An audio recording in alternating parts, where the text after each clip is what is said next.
concepto de Bitcoin, necesariamente debemos entender el concepto del dinero. ¿Y qué es el dinero?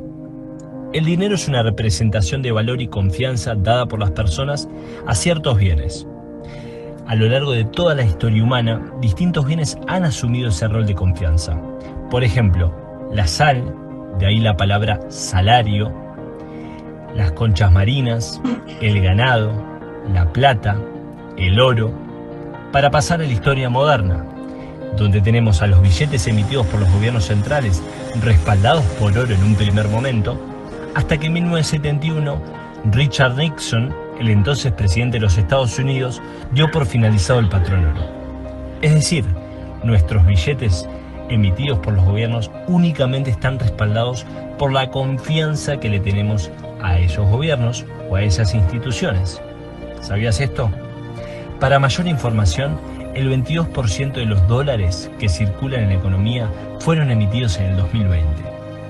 Por eso te digo que el problema surge cuando la confianza en ese bien se rompe. Y hoy en día creo que estamos en una etapa crucial de la historia. En los próximos videos te voy a contar por qué Bitcoin es la moneda más escasa y más descentralizada del mundo. Bueno, es un poquito de lo que estamos hablando, pero con un video que a veces queda más claro cuando hay imágenes y una voz atrás.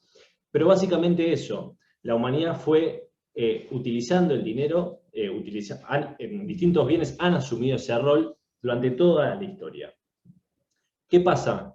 El dinero tiene que tener ciertas características. En realidad tiene tres características principales. Una tiene que ser medio de intercambio, es decir, que yo pueda intercambiar ese dinero por bienes o servicios. Dos, unidad de cuenta, es decir, que yo pueda medir los precios en la economía con ese dinero. Y tres, tiene que ser reserva de valor, es decir, yo debo tener un billete y a lo largo de toda la historia mantener el poder adquisitivo. Es un billete de $1, no de 100, no, la verdad que no llegó todavía. Mantener el poder adquisitivo en el tiempo. Y es curioso porque al principio el oro funcionaba muy bien como dinero, porque también una de las y sigo compartiendo pantalla, una de las características más importantes también, las tres primeras son las clásicas, pero el dinero debe ser raro, debe ser escaso. Y el oro cumple bastante bien esta característica, pero a la vez también debe ser fácil de transportar. Dígame si estoy compartiendo pantalla, ¿no? ¿Lo están viendo? Si no, dígame en el chat. No estoy compartiendo pantalla, perfecto, gracias, Mara. Ahí vuelvo, ahora sí. Disculpen ahí estamos. Entonces, como decía, debe ser raro y escaso. Y el oro cumple bastante bien esta característica. Sin embargo, nosotros podemos, el oro no es infinito. Pero debe ser fácil de transportar. Un buen dinero debe ser fácil de transportar. Debe ser... yo debo poder llevármelo a donde quiero y no debe ser costoso ni difícil. Y acá el oro sí fracasa, porque el oro es, a ver, yo voy a dar un ejemplo burdo, pero yo cruzo al kiosco de la esquina y probablemente me acepten oro. Pero si yo tengo que comprar una casa con oro, o tengo que comprar, no sé, algo bastante caro, va a ser realmente pesado, porque el oro pesa. Entonces, en esa característica falla el oro. Todavía no hablé de Bitcoin, quiero decir que le estoy dando un pantallazo general para luego sí caer en las características de Bitcoin, porque me parece muy importante y me parece fundamental dar primero un pantallazo de lo que conocemos, para después sí entrar y profundizar en Bitcoin. Hago la aclaración que es una charla introductoria esta y no vamos a profundizar tanto, pero sí dar ciertas características que me gustaría que se vayan de esta charla con esas cosas en la cabeza y se vayan pensando. Otra característica fundamental es, esperen que dejo, Mara, si puedes admitir a 2 personas ahí que estaban queriendo entrar. Entonces, otra de las características fundamentales es que sea infalsificable, ¿no? Que para nosotros no sea fácil detectar que ese dinero no sea falso, digamos, básicamente. Y a la vez que sea universalmente reconocible y verificable, ¿no? Entonces, a lo largo de la historia, como dije, distintos bienes han asumido ese rol de confianza y a partir del siglo XV más o menos, en Asia, comenzaron a aparecer lo que son las monedas fiduciarias, el papel moneda. Al principio el gobierno o el Estado lo que hacía era, te tomaba el oro que tenía la persona y le daba un billete de papel a cambio de ese certificado en oro. Lo cual para la época, imagínense lo que era. La persona estaba acostumbrada a moverse en la economía, a moverse en su vida, transaccionando con oro, con algunas monedas de plata, y el gobierno, a cambio de ese oro, le da un billete papel. Imagínense para la época lo bizarro que parecía, ¿no? Porque no estaban acostumbrados y jamás había existido. Y hasta principios del siglo XX, realmente el patrón oro, porque todo se regía con el oro, funcionó bastante bien. Digamos, los gobiernos tenían el oro guardado en sus bóvedas y emitían, digamos, billetes papel correlativo, digamos, con el oro que había en las bóvedas. Esto por arte de magia llegó un momento que el oro quedó totalmente, desapareció como arte de magia, como el arte de magia más grande de la historia,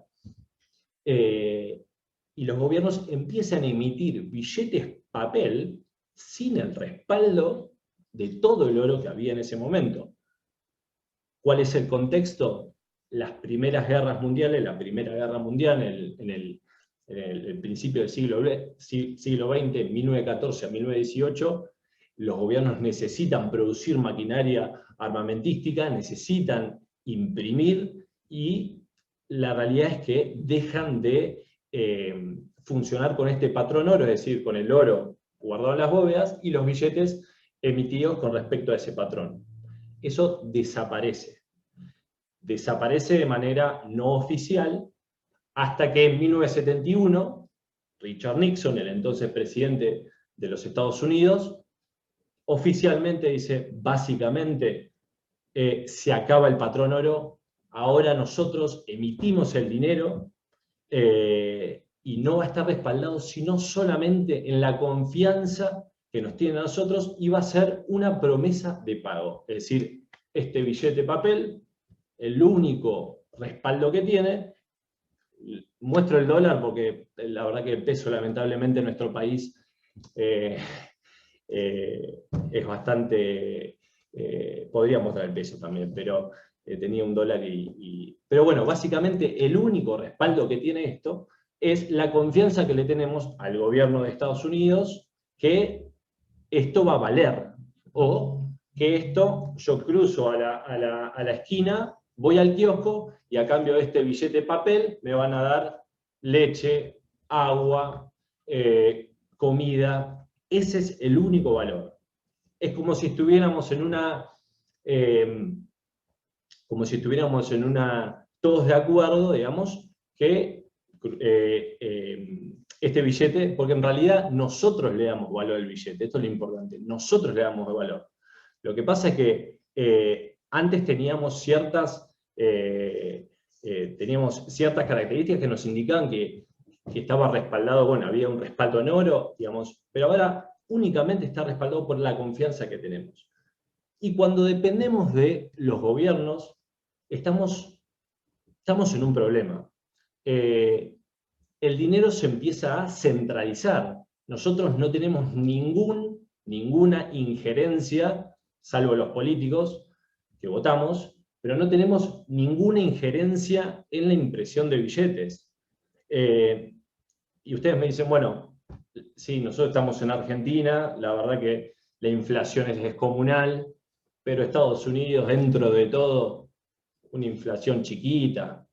Bueno, se los tomo, pero una inflación en Estados Unidos del 5% mensual, ustedes me dirán, es poco comparado, y tienen razón, comparado con Argentina, no sé si hay alguien de otro país, pero es poco. Ahora, si al norteamericano le decimos, mire que en 10 años el poder adquisitivo de su moneda, si no la invierte, va a perder la mitad de su poder adquisitivo, bueno, ahí es otra cuestión, es otra cosa. Si se lo planteas de esa manera, es otra cosa. Entonces, esto de emitir descontroladamente, mucho más ahora en la pandemia, que se emitió de una manera descomunal, podemos discutir si estaba bien, si estaba mal, pero es un problema, porque centralizamos el dinero y el dinero cada vez tiene menos valor por todo lo que estamos diciendo. Para que se den una idea, el 22% de los dólares que se emitieron, perdón, que están circulando en toda la economía, se emitieron únicamente en el 2020. O sea, el 22%, esto es descomunal. Fíjense que todavía no hablé de Bitcoin. No hablé.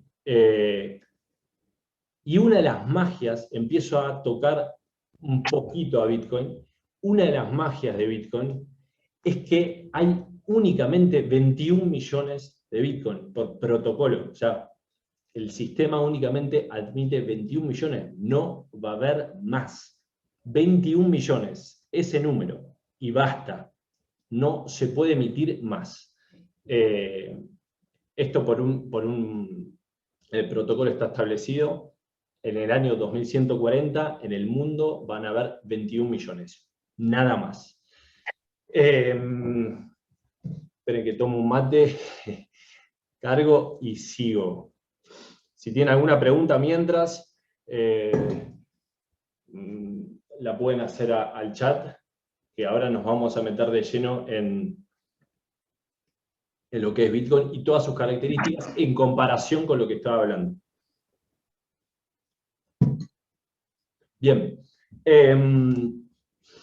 Entonces, como les dije, participamos como una especie de ilusión compartida, que creemos firmemente que este billete de papel tiene valor. En realidad, este papel, así como papel, no tiene valor. O sea, creemos que si cruzamos la calle, me van a dar a cambio de este billete leche, agua, como dije, caramelos, cerveza, etc. Pero si encima no está respaldado por nada, porque no está respaldado por nada, solamente por la confianza que le tenemos a los gobiernos, es un problema. Cuando la creencia se rompe, tenemos un problema. Por eso lo puse ahí. Bien. Y esta ilusión, a mi entender, culminó en el 2008, cuando nace Bitcoin. Yo creo, y corríjanme ustedes, yo he conocido a gente que todavía cree que los dólares, o algunos creen que los pesos están respaldados por oro. No sé si ustedes han conocido a gente que capaz que puede ser por esta ignorancia, que nunca nos enseñaron qué es el dinero, nunca nos dijeron nada, nunca en la escuela nos dieron una clase de dinero. La tecnología más antigua que existe en el mundo, nunca nos dieron, ni siquiera nos dieron 2 horas de clase. No sé si les pasó, pero Nacho, te silencio porque estás... Ahí está, gracias. Entonces, yo conozco gente, bueno, que creía esto, y bueno, tampoco está mal, no nos educaron de esa manera, pero bueno, todo va teniendo sentido planteado de esta manera. Esta ilusión, a mi entender, culmina en el 2008. En el 2008 nace Bitcoin. ¿Y cómo nace? Va video y seguimos.